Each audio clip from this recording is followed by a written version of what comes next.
제1장 창조 원리. 인간은 오랜 역사의 기간을 두고 인생과 우주의 근본 문제를 해결하기 위하여 고민하여 왔습니다. 그러나 아직까지 아무도 이 문제에 대하여 석연한 대답을 해준 사람이 없었으니 그것은 인간과 우주가 어떻게 창조되었는가 하는 구국의 원리를 알지 못하였기 때문입니다. 보다 더 근본된 성결 문제는 결과적인 존재에 관한 것이 아니라 원인적인 존재에 관한 문제인 것입니다.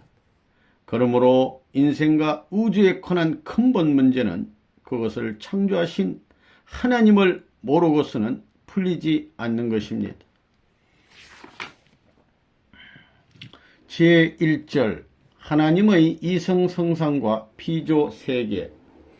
하나님의 신성. 무형으로 계시는 하나님의 신성을 어떻게 알 수 있겠습니까? 그것은 피조세계를 관찰함으로써 알 수 있습니다. 피조세계 삼라만상은 그것을 창조하신 하나님이 그의 보이지 않는 신성을 그의 실체 대상으로 전개해 놓으신 것입니다. 그러므로 작품을 보아 그 작자의 성품을 알 수 있는 것과 같이 피조 만물을 보아서 하나님의 신성을 알 수가 있습니다. 피조 세계의 공통사실. 하나님의 신성을 알기 위하여 피조 세계에 보편적으로 간직되어 있는 공통사실을 찾아보기로 하겠습니다. 존재하는 것은 무엇이든지 자체 내에서 뿐만 아니라 다른 존재들과의 사이에서 양성과 음성의 이성성상이 상대적 관계를 맺음으로써 비로소 존재하게 됩니다. 예를 들면 물질은 양성과 음성, 식물은 수술과 암술, 동물은 수컷과 암컷, 인간은 남성과 여성이 상대적 관계를 맺음으로써 존재하고 있는 것입니다. 성상과 형상의 이성성상. 모든 존재는 보다 근본된 또 하나의 이성성상의 상대적 관계를 맺고 있습니다. 존재하는 것은 무엇이든지 외형과 내성을 갖추고 있습니다. 보이는 외형은 보이지 않는 내성을 닮아난 것이며 내성을 성상이라 하고 외형을 형상이라고 합니다. 성상과 형상은 동일한 존재의 상대적인 양면의 꼴을 말하는 것이어서 형상은 제2의 성상이라고도 할 수 있기 때문에 이것을 통틀어서 이성성상이라고 합니다. 예를 들면 인간은 몸이란 외형과 마음이란 내성으로 되어 있습니다. 마음을 성상이라 하고 몸을 형상이라고 합니다. 몸은 제2의 마음이라고도 할 수 있는 것이기 때문에 이것을 통틀어서 이성성상이라고 하는 것입니다. 이로써 모든 존재가 성상과 형상의 이성성상의 상대적 관계에 의하여 존재하고 있다는 사실을 알 수가 있습니다. 하나님의 이성성상. 모든 존재의 제1원인은 그 모든 것들의 주체적인 성상과 형상을 갖추고 있지 않으면 안 됩니다. 존재계의 이러한 제1원인을 우리는 하나님이라고 부르며 그 주체적인 성상과 형상을 하나님의 본성상과 본형상이라고 합니다. 또한 삼라만상의 제1원인 되신 존재인 하나님은 양성과 음성의 이성성상의 상대적 관계에 의하여 존재하고 계시는 것입니다. 하나님의 성상, 형상과 양성, 음성의 이성성상의 상대적 관계. 하나님의 성상과 형상의 이성성상과 양성과 음성의 이성성상은 서로 어떤 관계를 가지고 있겠습니까? 하나님의 본성상과 본형상은 각각 본양성과 본음성의 이성성상의 상대적 관계를 가지고 있기 때문에 하나님의 본양성과 본음성은 각기 본성상과 본형상의 속성이 되는 것입니다. 그러므로 하나님은 본성상과 본형상의 이성성상의 중화적 주체인 동시에 본성상적 남성과 본형상적 여성의 이성성상의 중화적 주체로 계시며 피조 세계에 대하여서는 성상적인 남성격 주체로 계시기 때문에 우리는 하나님을 아버지라 불러서 그 격의를 표시하는 것입니다. 하나님과 피조 세계와의 관계. 피조 세계는 무형의 주체로 계시는 하나님의 이성성상이 창조 원리에 의하여 상징적 또는 형상적인 실체로 분립된 개성진리체로서 구성되어 있는 하나님의 실체 대상인 것입니다. 개성진리체는 모두 하나님의 실체 대상이기 때문에 그것들은 각기 하나님의 본성상과 본형상을 닮아서 그 자체 내의 성상과 형상, 양성과 엄성의 이성성상을 함께 갖추고 있는 것입니다. 제2절 만유원력과 수수작용 및 사위기대. 만유원력. 하나님은 창조주로서 시간과 공간을 초월하여 영원히 자존하시는 절대자이십니다. 하나님이 이러한 존재로 계시기 위한 힘도, 근본적인 힘도 영원히 자존하는 절대적인 것입니다. 이것은 또 피조물이 존재하기 위한 모든 힘을 발생케 하는 힘의 근본이기도 합니다. 이러한 힘을 만유원력이라고 합니다. 수수작용. 모든 존재의 주체와 대상이 만유원력에 의해 상대 기준을 조성하여 잘 주고 잘 받으면 그 존재를 위한 모든 힘, 즉 생존과 번식과 작용을 위한 힘을 발생하게 됩니다. 이러한 과정을 통해서 힘을 발생케 하는 작용을 수수작용이라고 합니다. 정분합작용에 의하여 3대상 목적을 이룬 사위기대. 정분합작용. 하나님을 정으로 하여 그로부터 분립되었다가 다시 합성일체화하는 작용을 정분합작용이라고 합니다. 3대상 목적. 정분합작용에 의한 하나님과 주체와 대상과 합성체가 제각기 주체의 입장을 취할 때에는 각각 나머지 다른 것들을 대상으로 세워 3대상 기준을 조성하게 됩니다. 그것들이 서로 수수작용을 하게 되면 그 주체들을 중심으로 각각 3대상 목적을 완성하게 되는 것입니다. 사위기대. 정을 중심하고 이성의 실체 대상으로 분립된 주체와 대상과 그의 합성체가 각각 3대상 목적을 완성하게 되면 사위기대가 조성이 됩니다. 이 사위기대는 첫째, 하나님, 부부, 자녀의 3단계로서 완성되므로 3단계 원칙의 근본이 됩니다. 또한 각 위를 중심하고 각각 3대상이 되며 이것들을 총합하면 12대상이 되기 때문에 12수의 근본이 되기도 하는 것입니다. 창조 목적을 완성한 선의 근본적인 기대이므로 모든 존재들이 존재하기 위한 힘의 근본적인 기대가 됩니다. 따라서 사위 기대는 하나님의 영원한 창조 목적이 되는 것입니다. 제3절 창조 목적. 피조 세계를 창조하신 목적. 피조물의 창조가 끝날 때마다 그것을 하나님이 보시기에 선하였다는 기록을 보면 하나님은 피조물이 선의 대상이 되기를 원하셨는데 그것은 하나님이 보시고 기뻐하시기 위함이었습니다. 하나님의 기쁨.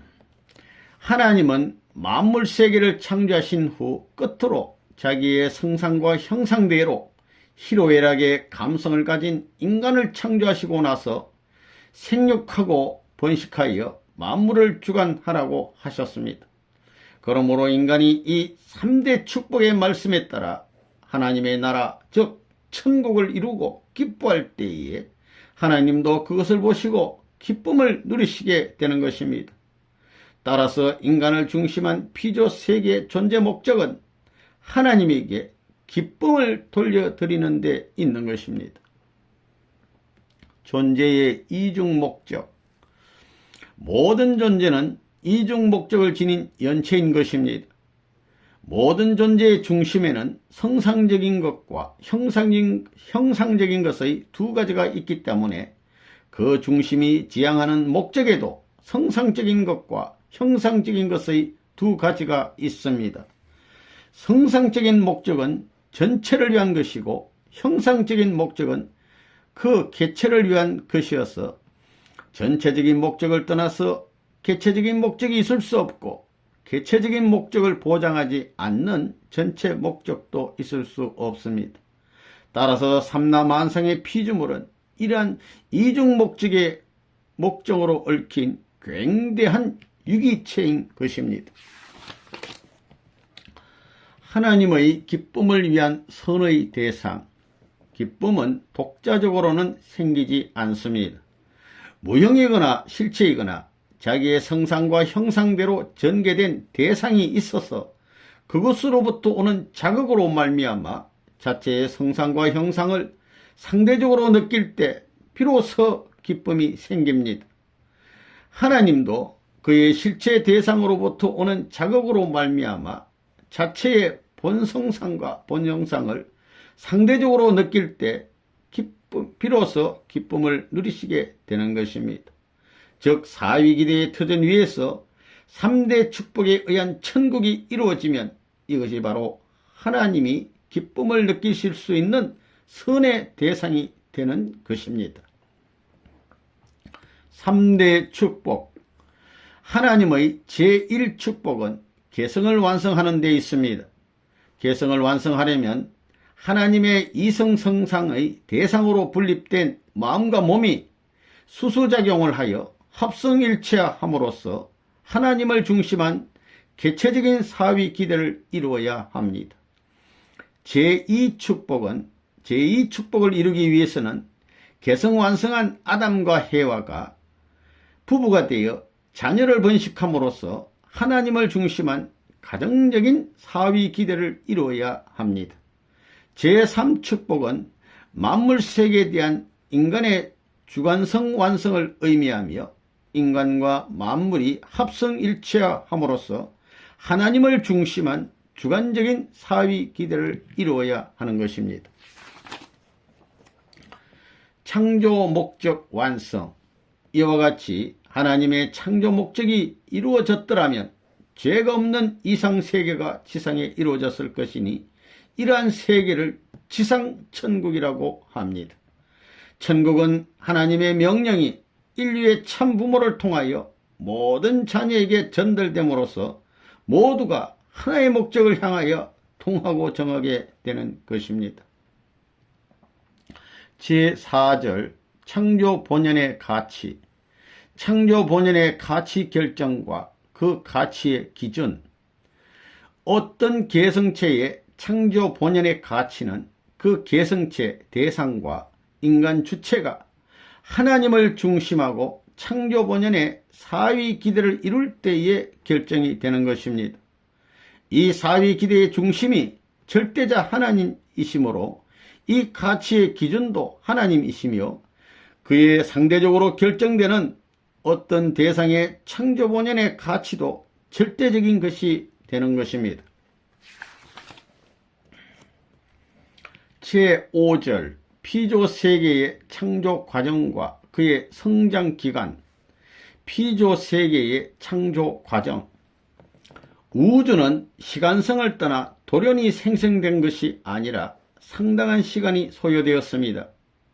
창세기 1장에 있는 천지 창조 완료하기까지의 6일이란 일출 일몰의 횟수로 계산되는 6일이 아니라 창조 과정에 6단계의 기간이 있었다는 것을 표시한 것입니다.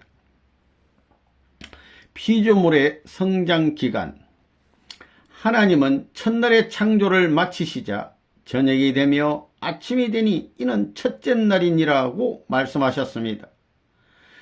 저녁으로부터 밤을 지나고 아침이 되면 둘째 날인데 첫째 날이라고 한 것은 피조물이 밤이라는 성장기간을 지나 아침이 되어서 완성된 후에야 창조 이상을 실현하기 위한 첫 출발을 하게 되기 때문인 것입니다. 성장기간의 질서적 3단계. 모든 피조물이 완성됨에 있어서도 그의 성장기간은 소생기, 장성기, 완성기의 질서적 3단계를 거쳐서야 완성이 됩니다. 인간은 성장기간의 3단계를 완성하지 못하고 타락됨으로써 창조 목적을 이루지 못했기 때문에 이 목적을 다시 이루는 데 있어서도 이 3단계를 거치지 않으면 안 되는 것입니다. 인간 시조는 소생기, 장성기, 장성기 완성급에서 타락하였습니다. 간접주관권. 하나님은 피조물이 성장기에 있을 때에는 원리에 의하여 성장하는 결과만을 보아서 간접적인 주관을 하시므로 이 기간을 하나님의 간접주관권 또는 원리결과주관권이라고 합니다. 만물은 원리 자체의 주관성 또는 자율성에 의하여 성장기간을 통과함으로써 경과함으로써 완성하게 되는 것입니다. 인간은 원리 자체의 주관성 또는 자율성 뿐만 아니라 자신의 책임분담을 다 함으로써 이 기간을 통과하여 완성하게 되는 것입니다. 인간에게 책임분담을 주신 이유.